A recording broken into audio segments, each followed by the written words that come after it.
நானுமே நிறைய கெஃபேஸ்க்குலாம் போயிருக்கேன். பட் இந்த மாதிரி ஒரு கெஃபேவை என் வாழ்க்கையில் நான் பார்த்ததே இல்லை. ஒரு இடம் கூட விடாமல் ஃபுல்லாக நோட்ஸால் கவர் பண்ணி வச்சுருப்பாங்க. இது மொத்தம் ஒரு 4 ஃப்ளோர்ஸ் இருக்குது கெஃபே. எல்லா ஃப்ளோர்லையுமே நோட்ஸ் ஒட்டி வச்சுருக்காங்க. சரி வெளியே தான் இப்படி இருக்குது, உள்ளே போய் பார்க்கலான்னு பார்த்தா அங்கே அதுக்கு மேலே சீலிங்கில் கூட நோட்ஸ் ஒட்டி வச்சுருக்காங்க. எப்படி தான் ஹைட் பத்துச்சுன்னே தெரியல ஒட்டுறதுக்கு. சரி சீலிங் கூட பரவாயில்ல, லைட்டு ஃபேனு அங்கே இருக்க ஏசி இப்படி எதையுமே விடாமல் எல்லா இடத்துலையும் நோட்ஸ் தான் இருந்துச்சு. டீப் டவுன் யோசிச்சு பார்த்தா இது ஒரு நல்ல பிஸ்னஸ் ஸ்ட்ராட்டஜி தான். லிட்ரலி அங்கே இருந்த 4 ஃப்ளோர்ஸுமே ஃபுல்லாக இருந்துச்சு அண்ட் நிறைய டூரிஸ்ட் இங்கே வந்துட்டே இருக்காங்க. அண்ட் இந்த கெஃபேல நாங்கள் வியட்நாமீஸோட ஃபேமஸான இந்த கோகோனட் காஃபி வந்து ட்ரை பண்ணி பார்த்தோம்.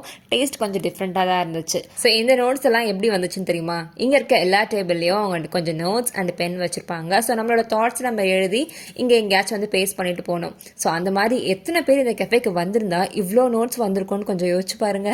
இந்த கெஃபேயோட அட்ரஸ் நான் டிஸ்கிரிப்ஷனில் கொடுத்துருக்கேன். சப்போஸ் நீங்கள் வியட்நாம் ட்ராவல் பண்ணுறீங்கன்னா மறக்காமல் இந்த ரீலை சேவ் பண்ணி வச்சுக்கோங்க.